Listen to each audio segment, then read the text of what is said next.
El masoquista. José Edwards. El asunto ocurrió hace mucho tiempo, cuando yo era extremadamente joven y carecía en absoluto de dinero. Mediante la influencia de un pariente bien colocado logré obtener un vago nombramiento como reportero en un importante rotativo de nuestra ciudad. Por cierto que no percibía ningún sueldo fijo, se suponía que sería pagado una vez que obtuviera algún reportaje que, a juicio del diario, fuera considerado interesante. Traté en vano de entrevistar a personajes conspicuos o semiconspicuos, senadores, diputados, ministros de Estado, subsecretarios y hasta regidores municipales. Todos me daban con la puerta en las narices. Al final me desmoralicé por completo, movido por un humor sombrío y extravagante. Al pasar frente a un negocio de libros usados, gasté mis últimos pesos en la adquisición de un volumen titulado Magia Negra. El subtítulo era Filtros, yerbas afrodisíacas, conjuros mágicos. Este libro dio con la clave del asunto, permitiéndome realizar el más brillante, y el único, reportaje que he hecho en mi vida. En la página 334 decía así: método infalible para conjurar al demonio. La fórmula era fácil de ejecutar y sorpresivamente económica: algunos granos de comino, una cucharada de pimienta, otra de azufre, en fin. El hecho es que llegando a mi casa, puse en práctica la receta, sin abrigar, por cierto, esperanzas de ninguna especie en cuanto a su resultado. ¿Cuál no sería mi sorpresa cuando, una vez cumplido los últimos saumerios, recibí la visita de un caballero vestido de rojo, poseedor de 2 pequeños cuernos muy bien cuidados y lustrosos?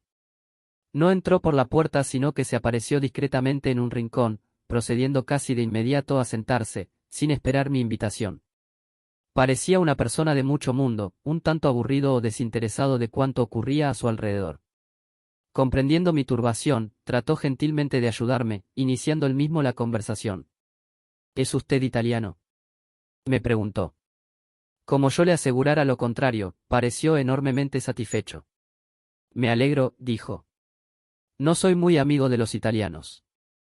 Hay uno de ellos, un señor Papini, que me molesta particularmente, ha adquirido la mala costumbre de escribir sobre mi persona en la forma más arbitraria e irresponsable. Entre otras cosas, cae constantemente en la intolerable vulgaridad de llamarme ángel caído. ¿Cuándo comprenderán que yo no me he caído jamás de ninguna parte? Lo ocurrido entre Dios y yo es muy diferente. Hemos tenido una disensión o discrepancia, la cual nos ha obligado a separarnos, en forma, por lo demás, muy civilizada y agradable. No quiero decir que hayamos discutido propiamente. Con Dios no cabe tal actitud. Él tiene siempre, por supuesto, la razón. Mi discrepancia consistió y sigue consistiendo en decirle no, simplemente, sin razón alguna. Sin duda, el equivocado soy yo, pero esta equivocación ha dado origen a una serie de planteamientos y de cosas interesantes. ¿Qué sería de Dios si nadie jamás lo hubiera contradicho? Un relojero, tal vez, o un motor, todo lo inmóvil que se quiera para usar los términos de la apologética casera, en buenas cuentas, algo así como un mecanismo generador de mecanismos. Y el mundo no sería otra cosa que una especie de industria única o monopolio sin relieve ni misterio, e incluso sin alma ni personalidad. La palabra bueno no tendría sentido, solo empieza a definirse en contraposición con lo malo. Con toda modestia, pienso que mi colaboración al universo, tal como lo vemos y entendemos hoy día, no deja de tener alguna importancia. Si yo no hubiera adoptado esa posición, por lo demás tan antipática y poco comprendida, no habría santos, ni mística, más aún, ni siquiera existirían la honradez y la honestidad burguesas. En buenas cuentas, si Dios es el creador del mundo físico, soy yo, lo digo sin ninguna jactancia, el verdadero creador o impulsor del mundo moral. En fin, mi reporteado siguió perorando aproximadamente en esta forma, es decir, como un viejo resentido y mediocre, que repite sin descanso la historia de sus pretéritas y olvidadas hazañas, o como un diablo extraído precisamente de las páginas de un libro de Papini. Lo único realmente interesante fue lo que me contó al final y eso vale, a mi juicio, por todo el reportaje. Es la historia del masoquista que pretendo transcribir aquí, sin agregados ni comentarios, o sea con el máximo de fidelidad. Cuando llegó al infierno lo hice esperar, como es la costumbre, en mi antesala, mientras echaba una ojeada a su expediente.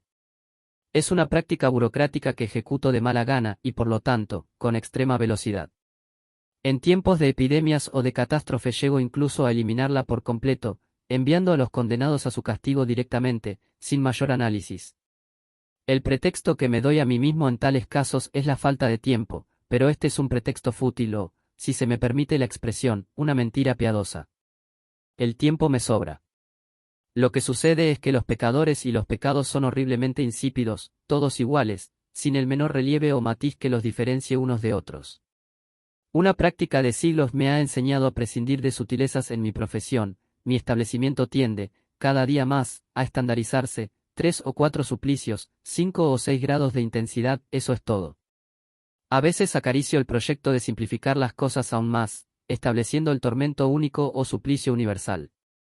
Ocasionalmente, sin embargo, llegan casos curiosos que me hacen reflexionar un poco en el sentido contrario.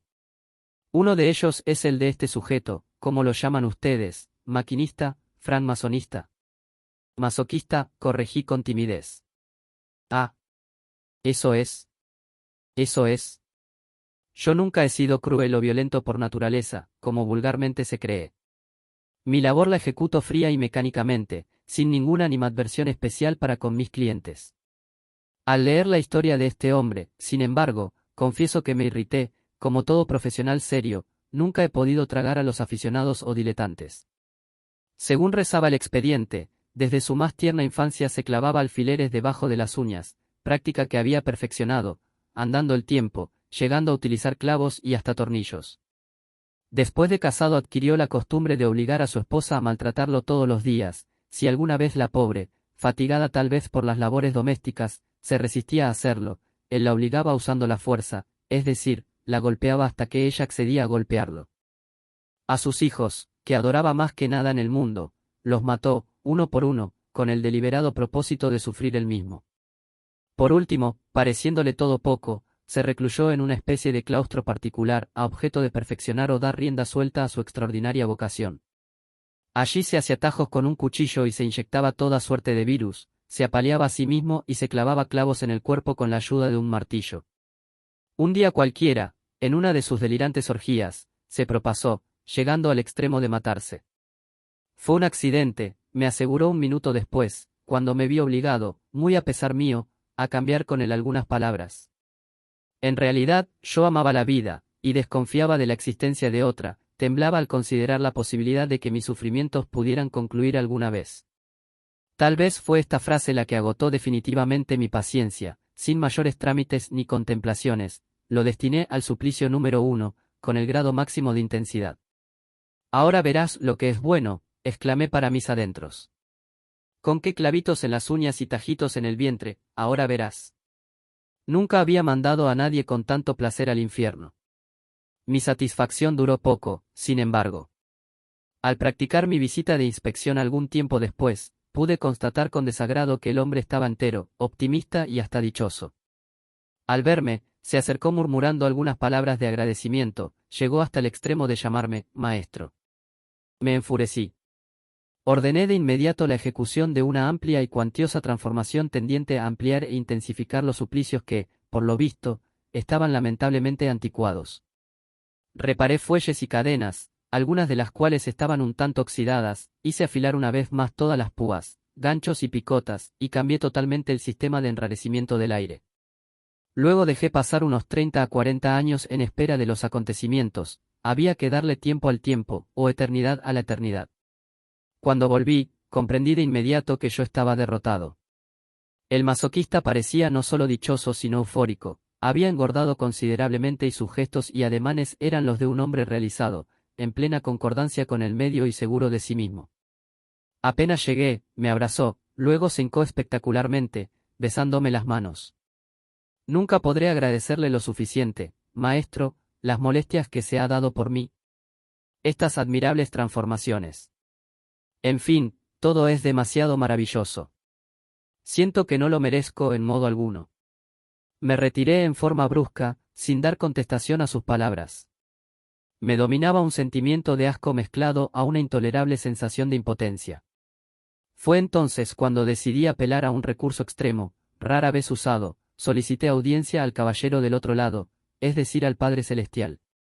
El anciano caballero me recibió con una condescendencia admirable, como acostumbra hacerlo en estas ocasiones. Le expuse en pocas palabras mi pensamiento. Si este hombre gozaba sufriendo, solo podría sufrir gozando. En otros términos, aunque pareciera escandalosamente absurdo y fuera de lógica, parecía aconsejable trasladarlo, a modo de castigo, al paraíso. Dios prometió estudiar el caso y al poco tiempo, envió un emisario con orden de efectuar el traslado. El masoquista aceptó la situación con gran serenidad. Por primera vez sentí por él una especie de simpatía, cuando lo vi alejarse entre las nubes. Pobre diablo, pensé. Al fin va a sufrir de verdad.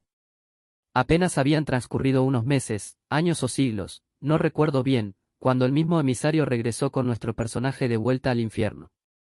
Parecía aún más gordo y contento que antes, sus mejillas tenían un saludable color sonrosado y su mirada limpia y fresca expresaba una ingenua y desbordante alegría. Comprendí de inmediato que el experimento había resultado un fracaso. Al verme se arrodilló en forma melodramática, besándome abyectamente los pies. «Maestro», exclamó.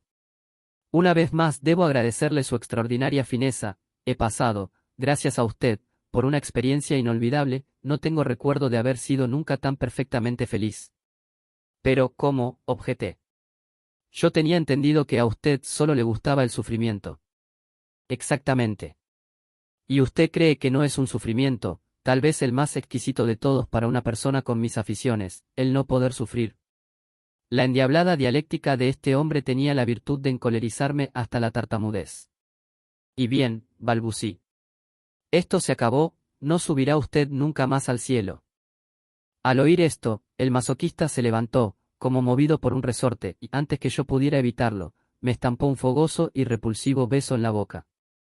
Esta dulce prohibición era todo lo que esperaba de usted, mi bien amado maestro. Ahora no podré gozar nunca más del delicioso tormento de no sufrir, que agudo, que novedoso, que refinado martirio me proporciona. Lo abofeteé y luego lo golpeé en el suelo. Sus ojos azules y diáfanos como los de un niño me sonrieron con una expresión de agradecida complicidad.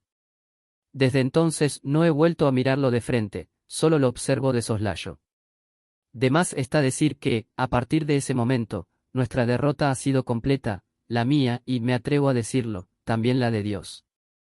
El masoquista se pasea entre el cielo y el infierno alternativamente, engordando cada vez más y molestando a todo el mundo con su insolente, obscena y monstruosa felicidad.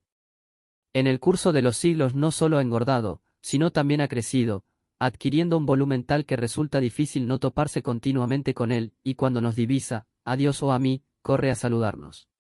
Se siente obligado cada vez a expresarnos su agradecimiento con un verbalismo meloso que, a mí por lo menos, me resulta de pésimo gusto. En mi concepto, su sola existencia constituye un escándalo y un mal ejemplo para todos. Solo Dios podría resolver el problema, pero por muchas razones más o menos inescrutables, no se decide a hacerlo. Por una parte, esto estaría contra todos sus principios y tal vez lesionaría, en cierta medida, su amor propio. Hasta el momento ningún ser inmortal ha sido desinmortalizado, ni cosa alguna brotada de sus manos ha sido sometida a la más leve reconsideración. Pero hay algo más. Como todo gran artista, Dios prefiere no hablar directamente, sino a través de sus creaciones o criaturas, seguramente por intermedio del masoquista quiso decir algo. Pero, ¿qué? A veces pienso que él mismo no lo sabe todavía con mucha certeza. Cuando lo observa, noto en su omnisciente mirada algo así como una sombra de perplejidad. Tal vez no ha terminado de decidir si se trata de su obra maestra o, por el contrario, de la primera equivocación cometida en toda su carrera. El resto de mi reportaje no tiene interés alguno y se reduce a las inevitables frases que anteceden a toda despedida. El diablo sacó de su chaleco un inmenso reloj que, según pude observar, no tenía números ni divisiones indicativas de las horas. En vez de dos punteros, tenía uno solo que giraba en redondo sobre una superficie blanca y vacía. Sin duda, más que un instrumento útil, constituía un pretexto para dar término a sus entrevistas. «Usted me perdonará», dijo, «pero se me está haciendo un poco tarde y debo retirarme. He pasado un momento muy agradable conversando con usted. Espero volver a encontrarlo en otra oportunidad». Esta última observación fue hecha aparentemente sin ninguna malicia o doble intención. Hizo como que salía de la pieza y, antes de llegar a la puerta, se esfumó con exquisita discreción y delicadeza. De más está decir que mi reportaje fue rechazado por el diario. El director estimó que se trataba de una burla, y aprovechó la circunstancia para alejarme definitivamente de mis hipotéticas funciones. debido a lo cual, la presente historia ha permanecido inédita hasta el día de hoy. Fin.